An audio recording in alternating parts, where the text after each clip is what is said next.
ma naqadi te rek nga def lu ma naqadi yow mi itam di ma bàyyi fii xam nga lu ma la wax donc c'est ça et ça me rappelle benn entretien boo xam ne c'est resté dans ma tête c'était en 2000 en octobre 2000 le 26 octobre 2000 Guèye Robert bu Côte d'Ivoire dafa gars yi dañu marché vers le palais de la présidence pour ñu déloger ko du 24 jusqu'au 26 il y a eu énormément de morts le soir il a appelé son hélicoptère mu dugg ci hélicoptère bi ànd ak son garde du corps son aide de camp qui s'appelait Fabien Coulibaly capitaine Fabien Coulibaly ñu survolé Abidjan buy dugg surtout ñaari pont ñoo fa nekk boo jógee Marcory Treichville dafa am pont bu ñuy wax pont Houphouët-Boigny ak pont bi ñuy wax Félix ak pont bu ñuy wax Général de Gaulle soo jegee pont yooyu nag ngay dugg dans le plateau et dans le quartier du plateau c'est là où il y a la présidence et tout ça et en survolant il regarde et dit qu'est-ce que vous pensez mon capitaine bi ne ko mes devoirs mon général je suis à votre écoute mu ne ko la situation fekk nag ñeneen les commandos qui étaient sur le terrain mooy ñoom Bokayapi ñoom Zagazaga et cetera il avait dit mën nañu maintenir le peuple mën nañu ko continuer à mater parce que ñetti point la ba bloqué ñaari point yooyu Houphouët-Boigny ak Félix Houphouët ak Général de Gaulle beneen bi mooy gars yi jógee booru Yopougon boo ko bloqué rek Abidjan est coupé mu ne ko si je reste on fera des morts et l'histoire ne me le pardonnera pas on s'en va on retourne au village mon garçon mu ne ko mes devoirs mon général or comme ni ma la ko waxee cet homme avait la possibilité de rester et s'il n'avait pas eu auprès de lui des personnes comme Rose Doudou Gueye jabaram la il n'avait pas autour de lui le capitaine Fabien Coulibaly dafay rester il s'entêtait Macky Sall c'était ça le problème Macky Sall damay wax tout le temps ma ni il a été visité par le Saint-Esprit dama koy wax tout le temps ñu ne ma noo bàyyi li ngay wax yërmande yàlla moo dugg ci xol bi à un moment on dit que 45 milliards ont été dépensés par arme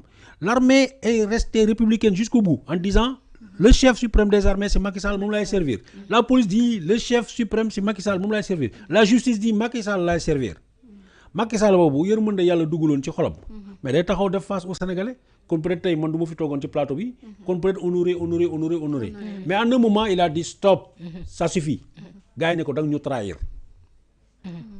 mu ne il préfère les trahir il préfère en un moment s'arrêter peut-être les retrouver plus tard mais il va partir et li nga xam ne moom la ñuy wax deal bi waxtaan bi moom je l'ai toujours théorisé moi j'ai toujours dit boo bëggee dugg ci kër boo xam ne gardien baa nga fa yor yat da ngay waxtaan da ngay naxante ak borom ak gardien bi ba nga dugg ci kër gi mais ku yor jaasin toog ci buntu kër gi naan su ma duggee man maa ngi dem jëli sama yat naa la song mais kër googu dafa dugg ba mi ful la kon nga yaakaar ni waa APR di génn fan yi chaque jour conférence de presse pour ñoom la war a pour seen président la ñoom xam nañu ni le président Macky Sall appartient au passé mais naka la ñu mën a fexe dama waxaat plusieurs reprises il y a une campagne de déstabilisation par tous les moyens que ça soit bëgguma yegg dans les extrêmes mais ñoom lu leen mën a débarrasser na Pastef ak Ousmane Sonko bu ñu réussir dara ñu jóge fii loolu moom mooy seen combat boobu nag dinañ ci fay ay chroniqueurs gars yi toog ñu bëri ñi ci saagawuñu gratuitement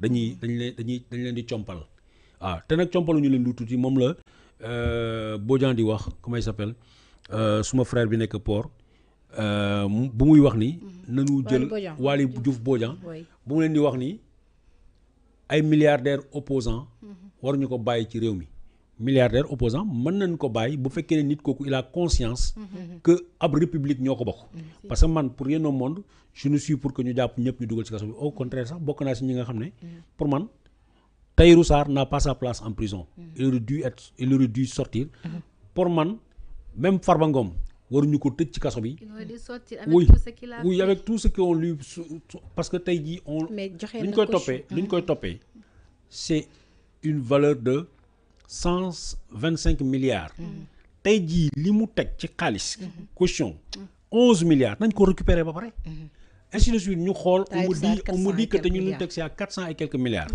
ça couvre énormément le préjudice. mais est-ce que boole ci ay dessous ci enquête bi waral ñu téye ko foofu ñu jàpp ni buñ ko fa téye dinañ yokk mbir yi maanaam. waaw li ci suuf enquête bi. loolu xaw ma ko. waaye li ci kaw enquête bi. loolu dégg naa ko. teg na dañ koy toppee 125 milliards. mu teg 400 milliards. tey jii su ma yàqee sa oto boo xam ne 200 000 lay jar ma tegal la 1 million da nga may ñaanal ma dem sama yoon. Donc pour man loolu la que ça soit pour Farba que ça soit pour moom mais aussi pour Khadim Ba. C'est des chefs d'entreprise. dëgg la def nañu lañ leen di tuumee. tuumaal nañ leen astafurlah tuumaal nañ leen. waxuma def nañu dañ leen tuumaal. mais jusqu'à ce que ñu juger leen condamné leen. mën nañ leen bàyyi ci société bi ça permettra aux chefs d'entreprise qui sont de continuer à faire fonctionner les entreprises. Parce que quand on prive la société d'un chef d'entreprise. on punit en même temps les employés ak l'économie sénégalaise moo tax c'est pas pour rien ñu naan la affaire yi dafa difficile. kon naka nga jàngatee doxalin yoon jamono ji gis nañ boobu ba tey ñoo ngi ŋàññ ki nga xam ne moom moo di Ousmane Diagne bu ci mujj di Mimi Touré nan nga ko gisee sa gis-gis par rapport jàpp nañu dafa am benn lenteur jàpp ñi nga xam ne amaan na dañ leen tudd ci ay mbir luubal même bu fekkee amoo ko ci benn preuve wala mënu ñoo wax ñoom ñoo ko def ay présumé lañu nan nga ko jàngatee. waaw pour man Mimi Touré c'est le symbole de la personne à qui il ne faut pas donner la parole publique. Mimi Touré warul nekk ci ñuy bokk di wax sénégalais naka la ñu war a fonctionner loo réew mi. parce que moom responsabilité bi ñu ko jox dafa rëy de. waaw moom mooy erreur mooy première erreur. parce que Mimi Touré. bu pexeem antu woon Macky Sall mu ngi fii ba faaw. parce que Mimi Touré tout le problème de Mimi Touré c'est quoi keroog bi ñu xëyee ñu ne ko joxuñu la assemblée nationale. la commencé nekk opposant mais bien avant loolu kan moo doon organiser les conférences de l'APR di wax ni Macky Sall yorul l'agenda de Sweet Beauté ainsi de suite. loolu ne la ko wax. c'est elle-même, oui. Alors que même Sonko malgré que elle était méchante envers Sonko. Sonko était fair play naan tata Mimi doo bokk. Parce que quand on est tata tu as un peu d'affection pour. Oui, respect. Respect et affection. Tata Mimi yow doo bokk. moom elle était dans l'acharnement. Elle était dans la politique violente, elle était dans l'accusation. tey jii kooku su tourné tey mu ne moom mooy le symbole du jubal jubanti. Moi je ne me retrouve pas dans le même jubal jubanti que Mimi Touré. Moi je me retrouverai très mal à l'aise de m'asseoir à côté de Mimi Touré. Mën naa ko interroger en tant que journaliste. Mais en tant que ñu bokk gëm-gëm ñu bokk Sénégal ñu bokk combat bi. Mimi Touré je ne peux pas la gober pour tout ce qui s'est passé parce que. nañu commencé jàngal suñu doom yi ce qu'est le ngor ce qu'est le jom ce qu'est le fulla ce qu'est le fayda ce qu'est la parole donnée. Et pourtant ñoom ñi nga xam ne ñoo jiite réew mi jamono ji ñoom ñoo ko dugal ci. ñoom li ci ñoom du man. man bu ma amoon décision de nomination. Mimi Touré du ma ko nommer. Mimi Touré sa place c'est aux côtés de Macky Sall. Sa place c'est aux côtés de l'opposition. fii du place am. mais Mimi chaque jour mi ngi clash Macky Sall. waaw parce que. dernièrement. waaw ce qu'on appelle un dépit amoureux xam nga un dépit amoureux. dépit amoureux. waaw. amoureux. oui un dépit amoureux.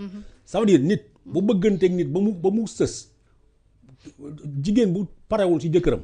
wala jëkkër ju parewul ci jabaram lu mu koy yéene mooy mu torox rek. moom daal doyalagul. dafa non dañ koo seppi. Mimi Macky Sall a trahi Mimi.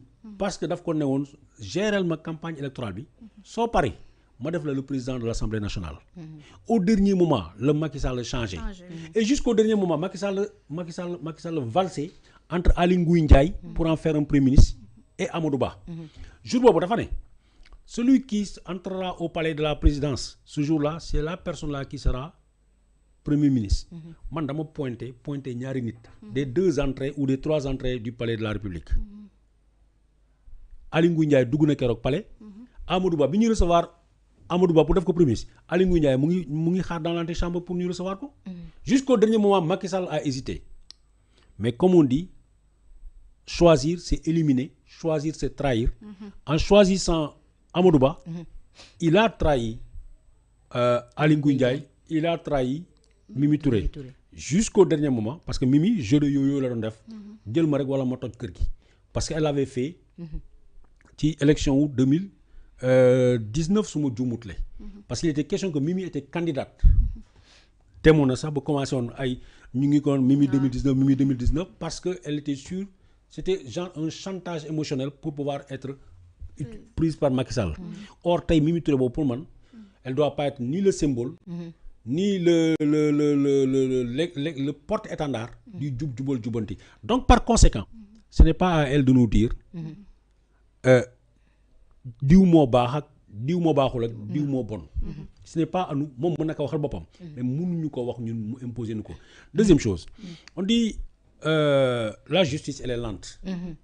Mais mieux vaut avoir une justice lente, réfléchie, qui prend son temps de vérifier, qu'une justice qui s'est précipitée, ce qui nous a conduit à l'affaire, à l'échec de Macky Sall en 2014, 2012. Macky Sall est arrivé au pouvoir rapidement. C'était Mimi Touré qui était ministre de la Justice. Elle a tout organisé fast track, de sorte que sur les 29 personnalités défendant le ciblé, kan lañ ci jàpp Bibo Bourgi, Karim Wade, Khamonen Pouy, Diana. Après finalement ils se sont arrangés. Maintenant quelqu'un qui a fait la preuve de son échec, parce que c'est un échec, la reddition des comptes sous Macky Sall. C'était un échec patent. Mimi Touré wax na ni am na xaalis yoo xam ne nañu recouvrer woon nañ ko. am na ministre des finances nee na xaalis boobu gisuma ko. kon fa xaalis bi jaar. kenn xamul. C'est-à-dire ñoom seen opération lu ñu def yëpp échec la. Mais pourquoi aujourd'hui vouloir coûte que coûte qu'on fasse les mêmes échecs? Le ministre de la Justice, Ousmane Diagne. La réponse de Ousmane Diagne. Oui, la réponse de Ousmane Diagne, c'est une réponse classe. C'est une réponse de nit koo xam ne nekkul ci par parlo, nekkul ci xulo. Dafa wax li mu wax c'est très simple. Le temps de la justice n'est pas le temps des hommes. Kenn mënul exercer de la pression pour si moom, parce que tout ce qui se fait dans la précipitation et dans la pression ne se fait pas bien. jàpp nga kon doxalin Ousmane Diagne mënul dem ba ñu démissionner ko wàccee ko. Le pouvoir de démissionner ou de nomination, ça appartient au président de la République. Je ne rentre pas dans ces considérations. Mais je veux rappeler une chose. Bi ñuy toroxal Ousmane Sonko, bi ñuy néewal dooleem, bi nga xam ne benn police, benn gendarmerie nangul jël benn plainte boo xam ne Ousmane Sonko moo porté plainte, la seule personne, encore pour wane son indépendance, était le procureur général de Dakar, auprès de la cour d'appel de Dakar. Bi Ousmane Sonko porté plainte contre Maître El Hadji Diouf, moom moo jël plainte bi, mu auditionné ko, defe naa 48 heures après lañ ko jëlee fi mu nekk. Donc ceux qui sont battus pour cette cause, de la même manière, Ousmane Diagne s'est battu. Keroog bu leen fàttee bi ñu demee encore Cour suprême mooy cette affaire le comment on appelle bi ñuy bañ ne Ousmane Sonko duñ ko jox récépissé bi. Ousmane Diagne encore avec Ndeye Marème Diop beneen procureur général ont montré toute leur indépendance en disant bàyyi leen jàmbur jox leen ko mu bokk lii nii du yoon. Alors on voit que ce Ousmane Diagne qui a dit la vérité, qui a été courageux au moment donné de la vie, que tey mu ñëw def la courbette, que tey mu ñëw def ay li ñoom Mimi Touré bëgg coûte que coûte, dans la précipitation je veux dire, quitte à ce que mu sànk le projet. Non. Ousmane Diagne, c'est pas lui qui juge, c'est pas lui qui arrête. C'est les enquêteurs qui doivent enquêter. Et pas parce qu'il y a des suspicions de culpabilité contre quelqu'un, dañu war a jàpp nit ki rek dugal ci kaso bi. Kaso dafa doy waar dafa grave. Priver quelqu'un de liberté, lu doy waar la lu exceptionnel la war a nekk. Dañu war a outil les enquêteurs, c'est aux enquêteurs de chercher tous les éléments à charge et à décharge. Et lorsque ils seront conscients que am nañu ay éléments de susceptibles de conduire à la culpabilité de l'individu, dañu war a procéder à son arrestation. Mais malheureusement, parfois on est très loin de ça. Et ça me permettra aussi de rebondir sur un fait, les règlements de compte. Ça dit tey man dama am lu ma metti quoi. Xam nga man Ousmane Sonko man je suis pas partisan de Pastef. Mais Ousmane sama mag la. Loolu kenn mënu ko dindi. Li ñuy woote c'est le combat de ma génération et je ne voulais pas être en retard par rapport à ce combat-là. Et ce combat bi ma koy commencé ñoom commencé wuñu ko. Man j'ai fait 10 ans d'exil 2008 laa génn Sénégal ndax ñoom Samuel Sarr ak ñoom Macky Sall ñoom Ablaye Wade ak ñoom seen dama doon dénoncer. Samuel a fait une sortie publique man dama organiser conférence de presse fii ci Sénégal ma jël Just for You journalistes yi 10 journalistes ñoo foofu benn journal kase moo génn sama conférence de presse mooy le journal comment on appelle Walf Grand Place ak Jean Meissa Diop yàlla na ko yàlla yërëm moom rek ci journaliste su Sénégal yëpp moom rek moo génnee sama conférence de presse alors que boobu maa ngi jógee l'observateur ci boppam dañu bañ génne sama conférence de presse alors que li ma doon xeex mooy coupure courant kamat yi di li Samuel Sarr ak gaam yi doon def ñu seetaan ma d'ailleurs c'est sur la table. donc man ko mais li ñuy dossiers yi ñu génnee yu bare man maa ko traité woon avant. man maa taxoon jàkkaarloo ak sénégalais yi di xeex ak gouvernement Abdoulaye Wade. ba ñu ne en un moment dama bokk APR. APR bu ñu ñëwee bu ñu jalgatee mosuma jël carte benn parti. mi ñu jalgatee taxaw naa ma taxaw li nga xam ne mosuma. donc lii c'est mon combat. léegi nag du ma bëgg ñun ci suñu victoire parce que sama victoire la. du ma bëgg au nom de ma victoire.